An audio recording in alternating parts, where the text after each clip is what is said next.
Ulcer over the oral cavity. तो क्या कोस होते हैं ओरल कैविटी में अल्सर बनने के? तो एक कोस हो सकता है इन्फेक्शन। इन्फेक्शन में जैसे वायरल इन्फेक्शन, वायरस इन्फेक्शन में जैसे हर्पिस सिम्प्लेक्स की वजह से बन सकता है, या फिर अपन बात करें बैक्टीरिया के थ्रू बन सकता है, जैसे कि विंसेंट इन्फेक्शन, टीबी, सिफिलिस, इसके द्वारा बन सकता है।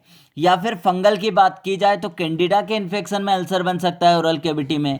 इम्यून डिसऑर्डर के केस में बन सकता है। इम्यून डिसऑर्डर में जैसे कि एप्थस अल्सर हो सकता है, बेचेट सिंड्रोम हो सकता है।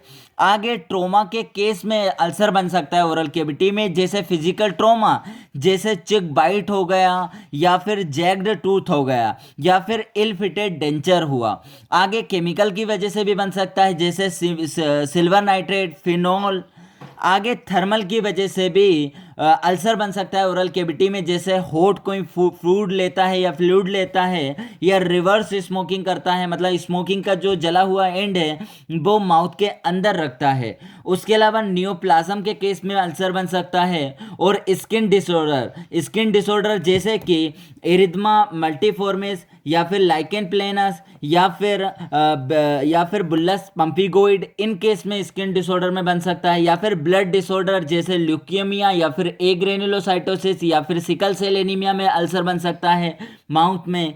ये कोई ड्रग एलर्जी के केस में, जैसे टूथपेस्ट के केस में बन सकता है, या फिर विटामिन डेफिशिएंसी के केस में बन सकता है, विटामिन डेफिशिएंसी के केस में बन सकता है, या फिर मिसलेनियस कॉज जैसे कैंसर, कीमोथेरेपी, या फिर डायबिटीज मेलाइटस में बन सकता है। तो ये डिफरेंट कोज है अल्सर इन ओरल कैविटी में। तो ये हमने कंप्लीट करा ulcer in oral cavity. Thank you.